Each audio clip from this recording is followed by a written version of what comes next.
요한복음 15장 16절부터 20절의 말씀을 가지고 하나님께서 나를 먼저 택하신 이유라는 제목으로 하나님 말씀 같이 나눕니다.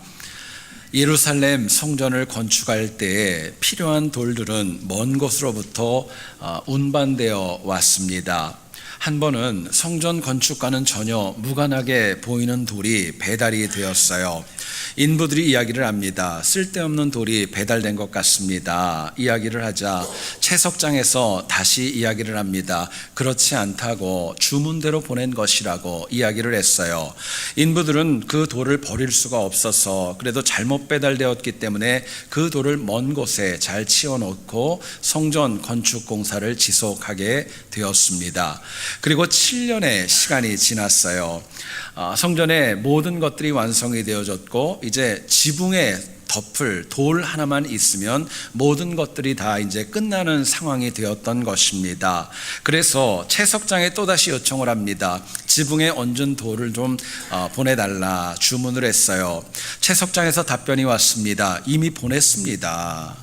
이 인부들이 이해가 되지 않았어요. 받은 것이 없다고 나름대로 항의를 하다가 한 분이 생각을 해냅니다. 7년 전에 왔었던 돌 하나가 있었고 그것을 먼 곳에 치워놨는데 혹시 그것이 아닐까 생각을 했던 거예요.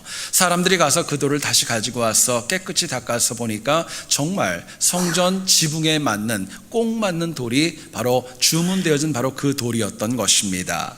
여러분, 우리가 이 땅을 살아갈 때 필요 없는 돌은 없는 것입니다. 필요 없는 사람도 없습니다. 다만 쓰임의 때와 방법이 다를 뿐입니다.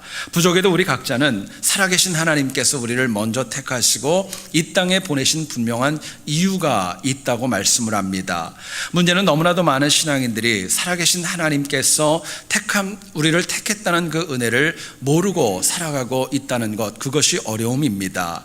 그런데 우리의 신앙생활은 여러분 딴 것 아닙니다. 하나님께서 나를 택하시고 또 나를 향한 계획을 지속적으로 발견해 나아가는 인생의 여정, 영적의 여정이 바로 신앙생활이라고 할 수 있습니다. 본문 16절을 한번 보시기 원해요. 너희가 나를 택한 것이 아니요 내가 너희를 택하여 세웠다라고 이야기합니다. 여기서 좀 주목해야 될 단어는 택하다라는 단어입니다. 헬라어 원어인 에클레고마이라는 이 단어는 많은 것들이 있는 가운데 몇 가지를 뽑아내다 또는 골라내다라는 뜻을 가지고 있습니다. 선택되었다는 거예요. 역으로 얘기하면 모든 것들이 다 택함을 받지 못했다는 것은 버림받은 것도 있다는 것을 전제해 줍니다.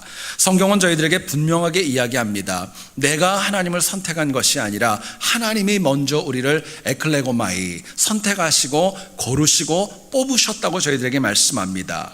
여러분, 이유가 있습니다. 부족한 나를 통해서 하시고자 하는 계획이 있고 또 이루시고자 하는 비전이 우리 각자에게 있기 때문에 그렇습니다.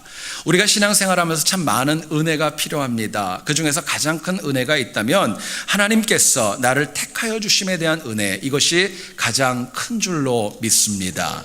여러분, 나를 택하신 이유가 있어요. 또 그 안에는 나를 끝까지 책임지시겠다고 하는 하나님의 귀한 은혜도 포함되어져 있습니다. 하지만 우리는 하나님께서 우리를 먼저 택하셨다는 그 감격, 은혜 잃어버릴 때가 많이 있고 하지 말아야 될 일, 쓸데없는 일에 추구하며 시간을 낭비할 때도 얼마나 많이 있는지 모릅니다.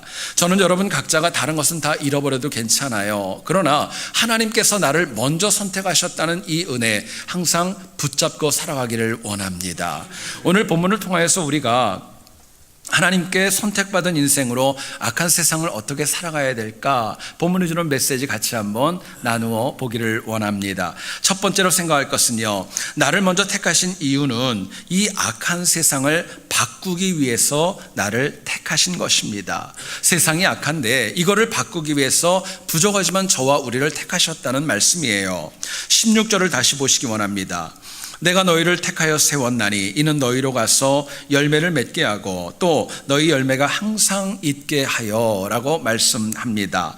여기서 주목해야 될 단어가 있어요. 너희는 가서라는 단어입니다. 이 가다, 헬라어는 휘파고라고 하는 동사는요, 어디 아래로 내려가다라는 뜻을 가지고 있어요. 예수님께서 아직은 부족하지만 미숙한 사도들을 그들을 택하시고 세상에 내려보내신 이유가 있습니다. 뭐냐면요, 그들이 연약하지만 삶 가운데 항상 열매를 맺고, 그들의 삶 가운데 열매가 있고 구하는 것마다 응답을 받을 뿐만이 아니라 이 땅 가운데 사랑하며 살아가게 하기 위해서 주님이 그들을 세상에 내려보내셨던 거예요. 여러분, 이 단어 가운데 우리가 꼭 생각해야 될 것이 있습니다. 사도들이 이 목적을 가지고 세상을 향해 나아갔다면 당시의 세상의 모습은 과연 어땠을까? 저희들이 추측하게 됩니다. 성경은 저희들에게 역으로 이렇게 얘기를 합니다. 사도들이 내려갔던 그 세상에는 열매를 맺음도 없었고, 열매도 항상 있지 않았고, 기도하는 것도 없었고, 응답도 없었고, 서로 사랑하는 모습도 그들에게는 존재하지 않았던 것입니다. 주님이 이것을 아셨기 때문에 이 사도들을 그곳에 보내셔서 그 세상을 변화시키라고, 바꾸라고 그들을 먼저 선택해 주셨던 거예요.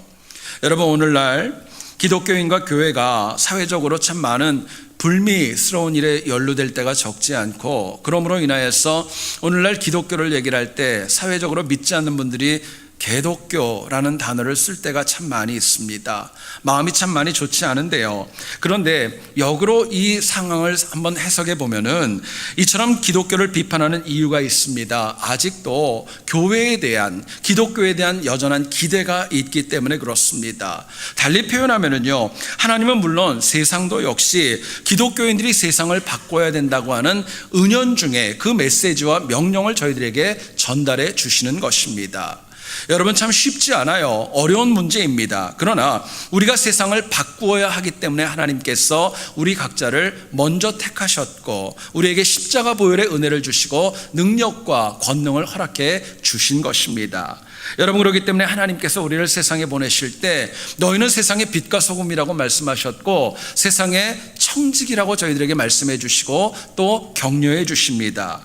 마귀는 그럴 때마다 저희들에게 이야기해요. 네가 어떻게 세상을 바꿔? 너같이 부족한 사람이 어떻게 해? 우리에게 이야기하지만 살아계신 하나님께서는 역으로 얘기하십니다. 아니다, 할 수 있다는 거예요. 안 해서 그렇지, 하면은 세상을 바꿔나갈 수 있는 능력이 우리에게 있다는 것입니다. 여러분, 하나님께서 우리를 택하시면은요, 우리가 세상을 바꿀 만한 능력도 이미 저희들에게 허락해 주셨기 때문에 그거 믿고 나아가라는 거예요. 여러분, 그렇다면 우리가 택함 받은 성도로서 어떻게 하면 악한 세상을 바꿔나갈 수 있을까 묻게 됩니다. 본문은 저희들에게 이렇게 도전합니다. 우리가 악한 세상을 바꾸기를 원한다면요, 먼저 내 자신이 바뀌어야 됩니다. 내 자신이 바뀌어야 정말 하나님의 택함 받은 백성이 되고 세상을 바꿀 수 있다 말씀을 주십니다. 17절을 보세요. 너희로 서로 사랑하게 하려 함이라 말씀합니다. 아직도 제자들은 내일 주님이 죽음에도 불구하고 서로 크다고 다툴 정도로 변화가 필요했던 영혼들입니다. 19절과 20절 내용을 저희들이 종합해 보면 더 이상 이 사도들은 세상이 아니라 하나님께 속해 있고 하나님의 종이라고 저희들에게 말씀을 주십니다. 주님은 비록 부족했지만 사도들이 세상과 달라야 된다는 것, 다르게 살아야 된다는 것을 강조하고 명령하셨던 거예요. 결국 이 사도들이 부족하지만 세상을 바꾸고 변화시키기 위해서는요, 그들이 달라져야 되고, 달리 표현하면 그들 한 명 한 명이 하나님의 은혜로 변화되어지고 바뀌어야 될 당위성이 있었던 것입니다. 그래야 악한 세상에서 열매 맺을 수 있고, 열매가 있고, 응답을 받을 수 있고, 사랑하며 살아갈 수 있었기 때문이었습니다. 그렇기 때문에 주님은 그 사도들에게 미숙하지만, 연약하지만 택함 받은 백성답게 살아가야 된다, 그들을 격려하시고 도전하셨던 거예요. 여러분, 많은 분들이 신문이나 TV나 주변에 들리는 좋지 않은 소식을 들을 때마다 우리가 항상 이야기하는 말이 있습니다. 세상이 너무 악해. 이 세상이 어떻게 되려고, 이제는 말세 같아, 많은 이야기들을 합니다. 그런데 하나님의 선택받은 백성들은 그 이전에 해야 될 것이 있습니다. 내가 바꿔야 될 것은 무엇인가? 내가 먼저 바뀌어야 된다는 거, 그거 하나님이 저희들에게 먼저 도전하시는 것입니다. 여러분, 우리가 이 땅을 살다 보면은요, 매번 만나고 매번 같이 하는 우리 배우자들, 여러분 바꾸기가 쉬워요, 어려워요? 우리 자녀들 바꾸기 어려워요, 쉬워요? 내 주변에 있는 가까운 지인들, 내 가까운 정말 동역자들, 그들을 바꾼다는 거 얼마나 어렵고 힘든 일인지 모릅니다. 엄밀히 얘기하면은요, 그들을 바꾸기보다는 내가 바꾸는 게 나아요. 그게 더 빠른 거예요. 얼마 전에 제가 집에 이렇게 좀 일찍 들어갔어요. 저희 아이가 샤워도 하지 않고 이렇게 놀다가 이렇게 바로 숙제를 하면서 굉장히 바쁘게 이렇게 숙제를 하고 있었습니다. 제가 이전부터 항상 아이에게 그런 얘기를 많이 했어요. 집에 들어오면 샤워하고 그리고 숙제를 해라, 그리고 얘기를 했는데 그날 그 잔소리가 또 시작이 되어졌던 겁니다. 그러자 저희 아이가 잔소리를 다 듣고 저한테 한마디 하더라고요. 뭐라고 얘기를 했냐면요, 아빠는 내 나이에 매일 샤워했어? 아빠는 내 나이에 샤워했냐요. 그러니까 제가 할 말이 없더라고요. 한마디를 더 합디다. 뭐라고 얘기를 하냐면요, 할머니 할아버지에게 한번 물어봐도 되겠어? 그러니까 제가 더 할 말이 없었어요. 여러분 한번 보세요. 내가 나를 먼저 바꿔야 내 주변을 바꿀 수 있는 길이 열린다는 것입니다. 지혜로운 영혼의 특징이 있습니다. 신실한 영혼의 특징도 있습니다. 남이 아니라 나를 먼저 바꿔야 된다고 생각합니다. 그게 성숙한 거예요. 문제는 외부에 있는 거 아닙니다. 내부에 있는 내 안에 있기 때문에 나부터 바꾸려는 결단이 있어야 선택받은 사람답게 세상도 바꿀 수 있는 것입니다. 그런데 우리 주변을 가만히 보면 많은 분들이 자신의 문제점을 모르지 않아요. 잘 알고 있습니다. 그런데 그것을 정말 바꾸려고 노력하고 수고하고 열정을 가지고 임하는 영혼들은 그렇게 많지 않습니다. 매번 그런 분들 이야기 제가 참 많이 들어요. 이 나이에 내가 왜 바꾸냐고, 그냥 생긴 대로 살아가겠다고. 어떤 분들은 그런 얘기도 하더라고요. 내가 성격이 안 좋은 거 안 돼요. 그리고 거기까지예요. 바꾸려는 거 없으니까 그냥 거기에 적응하라는 거예요. 그럴 때가 참 많이 있습니다. 여러분, 그런데 잊지 마세요. 내 주변을 바꾸기를 원한다면, 내 주변에 있는 사람과 세상이 바뀌기를 원한다면 내가 먼저 바뀌어야 됩니다. 내가 바뀐 만큼, 내가 바꾸려고 하는 만큼 세상과 주변이 바뀔 수 있기 때문에 그렇습니다. 하만이 모르드게가 너무 마음에 들지 않아서 유대인 학살 계획을 세우게 됩니다. 이미 아하수에로 왕의 승인도 얻었기 때문에 그 소식을 들었던 모르드게는 마음이 급해서 에스더를 찾게 되지요. 그런데 당시 에스더는 왕에게 다가가서 동족의 어려움을 구해달라고 얘기할 상황이 참 어려운 가운데 있었습니다. 한 달 동안이나 왕을 보지 못한 그런 상황이었어요. 그렇기 때문에 처음에는 주저합니다. 그러나 나중에 아시는 것처럼 죽으면 죽으리라, 이 각오로 왕을 설득해 나가는 과정을 시작합니다. 여기서 우리가 꼭 짚고 넘어가야 될 것이 있습니다. 에스더가 동족과 왕을 바꾸기 전에 먼저 한 것이 있었습니다. 안 된다고, 나는 못한다고 주저했던 그 마음이 생각과 뜻을 완전히 바꾸어서 이제는 설득하겠다고 본인의 모든 것을 바꾸었던 것입니다. 에스더가 먼저 바뀌니까 그 바뀐 태도로 나아갔을 때 왕도 바뀌게 되었고 세상도 바뀌게 되었고 동족이 살아나는 놀라운 역사가 일어날 수 있었던 것입니다. 여러분, 내 주변을 가만히 한번 보세요. 좀 저 영혼은 내가 좀 바꿨으면 좋겠어, 바꿔주면 좋겠어 생각하는 거 있으시죠? 근데요, 그것은 사실은 하나님이 나에게 주신 귀한 사인이 있습니다. 나부터 바꾸라는 거예요. 나부터 바꾸라는 것입니다. 하나님께서 부족한 내게 바꾸라고 명령하시고 도전하시고 내 마음에 찔림을 주신다는 것은 아직도 나를 통해 하시고자 하는 비전이 있다는 가능성이 있는 것입니다. 그러나 만일 나는 안 바꾸고 자꾸 누구만 지적하고 이렇게 하다 보면은요, 결국은 내가 죄 가운데 넘어질 수밖에 없는 거예요. 여러분, 타인을 지적하고 마음에 안 든다 얘기하는 것에서 나를 바꾸기 시작하면은요, 그때부터 하나님이 나를 위해 일하시는 겁니다. 나를 위해 앞길을 열어가시는 거예요. 주변에 정말 싫은 분이 여러분 있으십니까? 그렇다면요, 빨리 나부터 바꾸세요. 그게 제일 빠른 길이에요.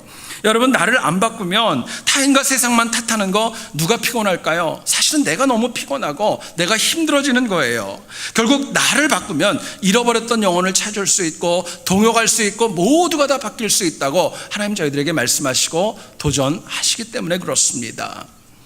지난 1987년도 최전 성기를 누렸던 세계 3대 테너 가운데 하나였던 호세 카레라스가 있습니다. 이분이 급성 백혈병으로 쓰러졌습니다. 당시 카레라스는 생사를 오고 가는 투병 끝에 마드리드에 있는 에르모사 백혈병 재단을 통하여서 그 병이 완치되는 그런 은혜를 입게 됩니다. 그런데 이 에르모사 재단이 어떻게 설립되었느냐가 알려지면서 큰 화제가 되었어요. 이 에르모사 재단을 설립한 사람은 다른 사람이 아니라 이 카레라스와 경쟁 관계에 있었던 플라시도 도밍고였던 거예요. 이 카레라스가 백혈병에 걸렸다는 것을 듣게 됐고 펀드를 제공하게 되었고 세계적인 석학들을 모셔와 가지고 백혈병에 관한 전문 그 재단을 만들었던 것입니다. 여러분, 과거에 이 두 사람은요 경쟁 관계였습니다. 둘 다 스페인 출신이었었어요. 그런데 지역적으로도 보니까 한 사람은 카탈루냐 출신이고 하나는 카스티아 출신으로 정말 그 지역 갈등 감정이 너무 극한 가운데 둘의 관계는 정말 좋지 않았던 거예요. 그런데 플라시도 도밍고가 먼저 바뀌기 시작하면서 호세 카레라스에게 호의를 베풀기 시작을 했습니다. 나중에 도밍고의 호의를 알았던 카레라스가 큰 감동을 받게 되었고 이제는 서로 간의 경쟁과 라이벌이 아니라 이제는 동역하면서 세계 곳곳을 다니면서 협연을 하는 은혜까지 누릴 수 있었답니다. 여러분, 만약에 이 두 테너가 내가 더 낫잖아, 나한테 좀 맞춰, 네가 나보다 못하잖아, 만약에 이런 마음으로 갔다면 어땠을까요? 먼저 스스로를 바꾸고 돕기를 시작했을 때 경쟁자의 마음이 바뀌게 되었고 함께 할 수 있었고 많은 영혼들에게 선한 혜택을 베풀 수 있었다는 이야기입니다. 여러분, 내가 바뀌면은요 나도 좋아집니다. 내 주변도 좋아집니다. 우리 교회도 좋아집니다. 내 주변도 좋아지는 거예요. 반면에 여전히 내가 무슨 문제가 있어, 나는 괜찮아, 그래도 나는 괜찮아 얘기하고 내 고집에 쌓여 있다면요 결국은 모두가 힘들어질 수도 있는 것입니다. 여러분, 많은 분이 나를 바꾸고 내가 양보하는 것을 자기가 지는 것으로 생각하고 뭔가 부족한 것으로 착각할 때가 있어요. 그런데 실패한 인생, 미숙한 인생, 더 나아가서 부족한 인생은요 절대로 자기 자신을 먼저 바꾸려는 생각, 시도도 하지 않습니다. 여러분, 남은 우리의 인생에서 하나님의 택하신 은혜를 가지고 먼저 내 자신을 바꿔가는 그 결단이 있기를 소원합니다. 그래서 주변에 또 다른 택함 받은 자를 세워가고 세상을 바꾸는 승리가 있기를 주님의 이름으로 축원드립니다. 두 번째로 생각할 것은요, 나를 먼저 택하신 이유가 있습니다. 악한 세상에 패하지 말고 승리해야 하기 때문에 우리를 택하셨다는 거예요. 세상에서 영적인 전쟁에서 이기라고 우리에게 먼저 택함의 은혜를 베풀어 주셨다고 말씀합니다. 18절을 한번 보세요. 세상이 너희를 미워하면 너희보다 먼저 나를 미워한 줄을 알라. 주님 말씀합니다. 20절 내용을 다시 한번 보시죠. 사람들이 나를 박해하였은즉 너희도 박해할 것이다 이야기를 합니다. 악한 세상이 감히 하나님이신 예수님조차 미워하고 박해하였다라고 이야기합니다. 여러분, 여기서 이 미워하고 박해했다는 것은 그냥 감정적으로 싫고 또 그냥 감정적으로 거부하는 이 정도가 아니었어요. 사실은 예수님뿐만이 아니라 그분을 따르는 모든 사도들의 생명을 빼앗고자 하는 극심한 박해였고 극심한 미움이었던 것입니다. 자, 그렇다면 본문에서 이 세상이 예수님과 택함받은 사도를 박해하고 미워했다, 이 사실을 왜 주님이 인생의 마지막 날 밤에 얘기하셨을까요? 그 이유가 뭘까요? 단순히 세상이 택함받은 자를 미워하고 박해한다, 이거 그냥 알고 있어? 그게 목적이 아닙니다. 더 큰 목적이 있었어요. 오히려 세상이 이렇게 미워하고 세상이 너희를 박해하니까 여기에 영적으로 지지 말고 이기라는 거예요. 영적으로 승리하라는 거, 그 메시지를 주기 위하여서 그들을 먼저 택하시고 은혜를 베풀어 주셨던 것입니다. 우리가 이민자로 이 땅을 살아갈 때 우리 앞에 많은 전쟁이 있습니다. 때로는 이겨야 될 전쟁도 있고 때로는 저도 괜찮은 전쟁도 있는 거예요. 이를테면 여러분, 부부싸움 아마 하실 겁니다. 부부싸움에서 이겨야 돼요, 져야 돼요? 네. 여러분, 이 싸움에서 이겨야 돼요, 져야 돼요? 사랑 싸움 하는데 이겨야 돼요, 져야 돼요? 여러분, 우리 그거 구분할 줄 알아야 됩니다. 어리석은 영혼의 특징이 있어요. 져야 되는 전쟁에 기어코 이깁니다. 그리고 이겨야 될 전쟁에는요 정말 쉽게 포기해버리고 마는 거예요. 얼마 전에 어떤 칼럼에 나온 글을 소개합니다. 요즘 그 한자 성어가, 사자성어나 그 한자 용어가 의미가 많이 바뀌었다고 그래요. 인명은 뭡니까? 임명은 제천이에요. 그런데 그게 바뀌었답니다. 임명 제철이에요. 남자의 운명은 누구한테 있다는 거예요? 아내에게 있다는 거예요. 요즘 여성 상위 시대가 그만큼 강하다는 것이죠. 또 있습니다. 진인사 대천명입니다. 근데 이게 바뀌어가지고요, 진인사 대처명이랍니다. 할 일을 다 하고 아내의 명령을 기다려라. 천하태평이라고 얘기를 해야 되는데 이게 바뀌었대요. 처하태평. 남성이 아내 밑에 있을 때 매사가 평안하다는 거예요. 하나만 더 할게요. 가화만사성 이렇게 얘기를 하지 않습니까? 근데 그게 바뀌었대요. 요즘은 처화만사성이랍니다. 아내와 화평해야지 모든 것이 다 된다는 거예요. 제가 보니까 여성분들 몇 명은 아멘 하는 것 같은데 남성분들은 고개를 푹 숙이고 있는 분들도 있는 것 같아요. 아무거나 아멘 하지는 마십시오. 여러분 한번 생각해 보세요. 우리가 이 땅을 살아가면서 악한 세상과의 영적인 전쟁은 생명이 걸린 전쟁이에요. 그렇기 때문에 그 전쟁은 절대로 지지 말아야 되고 양보하지 말아야 됩니다. 실제로 마귀는 우는 사자와 같이 삼킬 자를 극렬하게 정말 찾아 나서고 최선을 다해 덤비는데 우리는 대충 되는 대로 임한다면 어떻게 영적 전쟁에 승리할 수 있겠습니까?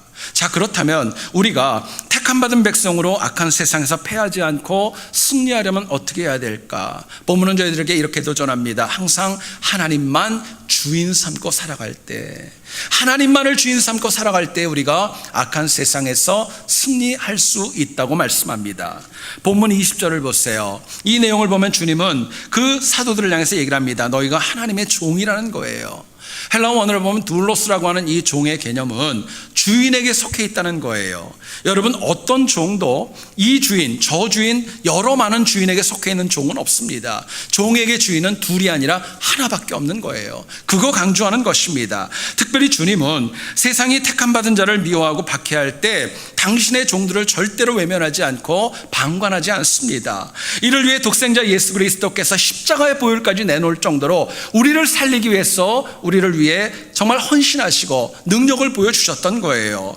여러분, 그런데 주님은 저희들을 끝까지 책임지실 뿐만이 아니라 우리가 천국에 가서도 하나님의 은혜 가운데 살아갈 수 있도록 은혜를 베풀어 주시는 거예요. 그러나 악한 마귀는 그렇지 않죠. 우리를 때로는 악용하다가 버려버리고 또 쓰다가 또 버려버리고 그럴 때가 적지 않습니다. 여러분, 오늘날 마귀가 우리를 미혹할 때 쓰는 방법이 있어요. 우리의 삶 가운데 많은 주인을 우리에게 줍니다. 때로는 권력을 주인으로 주고 명예를 줄 때도 있고 심지어는 자녀가 주인이 될 때도 있고 내 의로움과 자존심이 내 주인이 되어가지고 하나님보다도 중요하게 여길 때가 적지 않습니다. 여러분, 실제로 하나님보다 더 중요하게 여기는 것이 있다. 그게 사실은 그릇된 주인입니다. 하나님 기뻐하는 거 아니에요. 우리의 마음속에 그럴 때가 있어요. 그래도 이 정도면 됐지. 아니요, 하나님께서는 더 온전하게 하나님만 주인 삼고 살아가기를 저희들에게 명령하시고 있는 것입니다. 문제는 택함받은 성도들이 너무 많은 주인이 있어요. 여러 가지 많은 곳에 주인이 있기 때문에 우리의 삶이 세상에 패하고 선택받은 백성답게 살아가지 못하는 것입니다. 여러분, 하나님께 선택받은 사람의 삶은요, 복잡하시면 안 돼요. 단순하셔야 돼요. 주인도 하나여야 되고 목적도 하나여야 되고 삶의 방향도 하나에 집중되어져야 합니다. 우리는 정말 내가 하루하루 이민자로 살아가면서 내 주인을 내가 바르게 정하고 살아가는가, 여러분 매 순간 묻고 확인하셔야 돼요. 그거 정하셔야 돼요. 만약에 그렇지 않으면 나도 모르게 다른 주인을 찾아갑니다. 한 발자국 한 발자국 하다 보면은요, 내 삶에 들어와 있는 악한 주인들이 너무너무 많아지는 거예요. 여러분, 사도 바울은요, 주님을 만나기 전에 전도 유망했었던 정말 열정적인 바리새인이었습니다. 그래서 바울은 율법과 달랐던 기독교, 이게 싫었던 거예요. 살기등등해가지고 그들을 박해할 정도로 정말 뜨겁게 그 율법에 헌신했던 영혼이었습니다. 그런데 주님을 만난 다음에 빌립보 3장 8절에서 자신의 삶을 이렇게 얘기를 합니다.